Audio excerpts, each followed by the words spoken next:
And I think they knew almost everything about what was going on in my life. Tape recorder plugged into the wall, and I also listened. He was making millions of dollars doing this. And People were frightened of.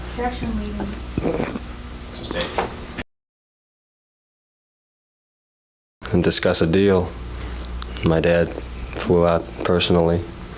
Did your dad seem to be pretty brave in terms of the people that he did business with? How did your dad seem with regard to the people he did business with? He seemed fearless. He talked about doing business with Barry Gordy, other, he had conversations about Noel Bloom, and he basically had confrontations with these people in which he felt that they were afraid of him, and he was not afraid of them. And these are the stories he would tell you? Yes. Now, in terms of the Politics and move out of the state. Okay, did he talk to you about going into politics? Yes. And where was he going to move? You said he was going to move out of state. Where was he going to move? Florida. And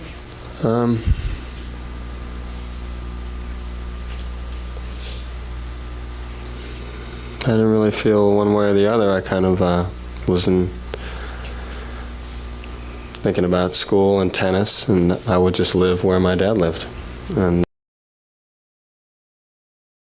that was, it sounded like a incredible place, and that was fine. you know, when your dad was talking about going into politics, was he also talking about you going into politics? Yes.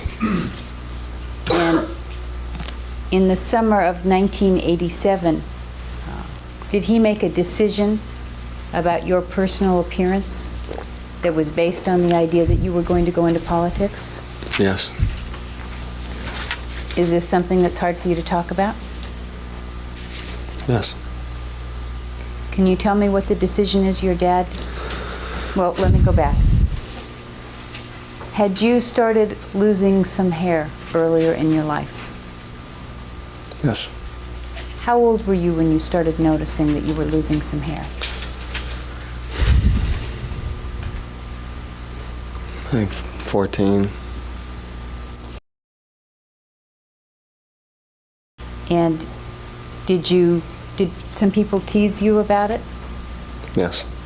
Yes. And what was that conversation? He felt that he wanted me to go into politics, and that I would be going to Princeton in the fall. And that's where I would meet a lot of my contacts. And he felt that I was going to, even though it wasn't very noticeable at that point, that I would probably continue to lose my hair, and that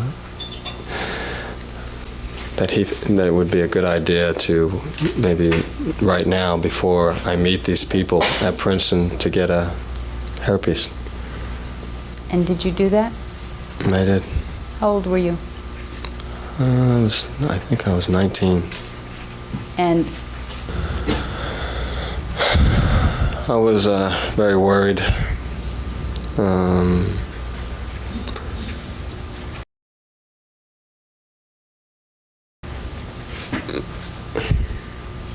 Mostly for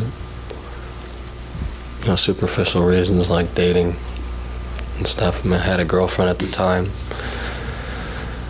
and I was glad for that, because I was concerned about dating, and my dad was pretty insistent that it was the right thing to do. So I did it.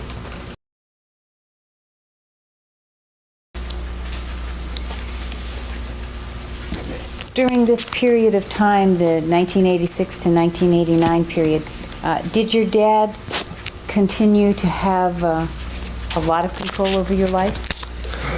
Yes.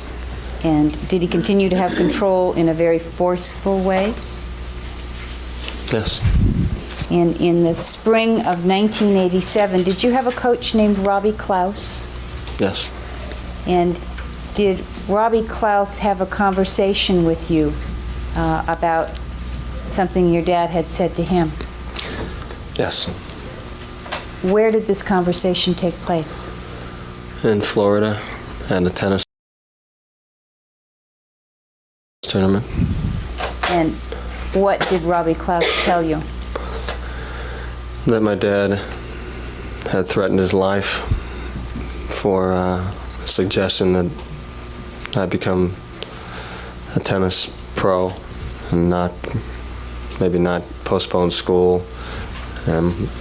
Robbie said he'd never said that to him, but that my dad said he was hearing that. When He you was concerned for me, and he thought my dad was totally crazy. He was afraid. Could not coach me anymore. He was just, I found it, I didn't know what to think. I just felt that the guy was very shaken by it, and I was also, my feelings were more, this is really the first time that I realized that I wasn't going to be doing tennis, even after school, that my dad was going into politics. And obviously when we discussed the hairpiece, then I knew for sure. But at that point, you know, I had the year off, and he had hired the coach, and we were spending a lot of money traveling around. And he just wanted Robbie to hang out with me till I went back to school. It's basically what was happening. Did you have a tournament to play right after this conversation? Yes. Yeah, then I just couldn't play. I didn't want to play either. So I played through the first, I think I got through the first set, and then I just told the guy I can't play. And to report the scores, because I knew my dad would verify that I lost or not. So I made sure he reported the scores rather than default.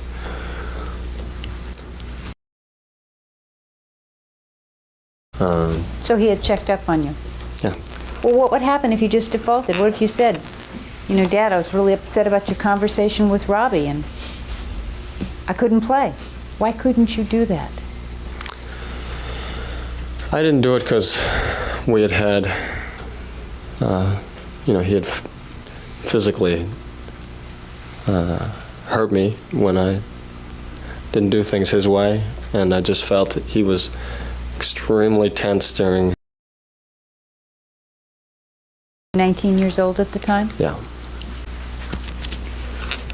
You were suspended from Princeton and then returned in February of 1989, is that correct? Yes. And when you went back to Princeton, was there some arrangement made about the room you were to have? Yes. And what kind of room were you supposed to have? We had requested a single room.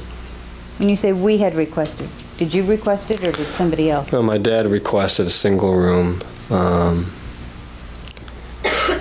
and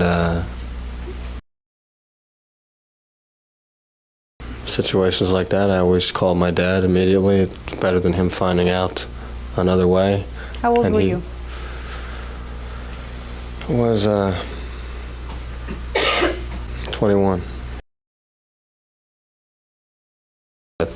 He told me, just move the guy's stuff out and call me when you're done. Why didn't you say that? I don't want to do that. They're all going to hate me if I do that. I don't want to do it. I told him that it wasn't a good idea. I didn't think, but I couldn't just. I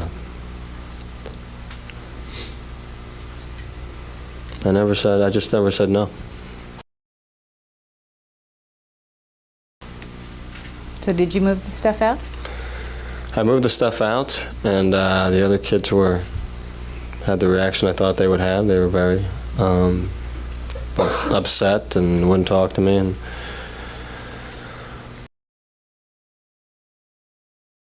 My dad found out. I don't know how, but he found out. And Found out that you were in the hall? yes, Okay. and he was furious that I was in the hall. And basically didn't want to talk about it. Told me to go down, talk to the head of the college, and demand a new room. Did you want to do that? I wasn't happy in the hall, but I didn't. I had already checked into it, so that I was great. I found a room, and he obviously couldn't handle the situation. He was going to call himself. How'd you feel? I felt like semester was not starting out very well, and really wasn't surprising to me that the guy was in that mood. That's why I was nervous to begin with when he called. I just tried to tell the guy that, I didn't have You any. were back around all of the people that you'd been around with in the beginning when you'd had the trouble by moving the guy's stuff out? Yes, Were they friendly to you? they were not friendly to me. Were you happy your dad had interfered in that way? No, I was just complaining to my Aunt Terry that my whole situation at school was so bad that I just would prefer to live with her.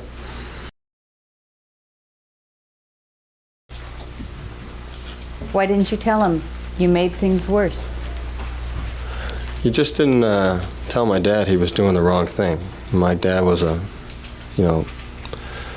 brutal guy. He did what he wanted. He was a very, even little problems like this, he had very severe solutions, and they almost always worked.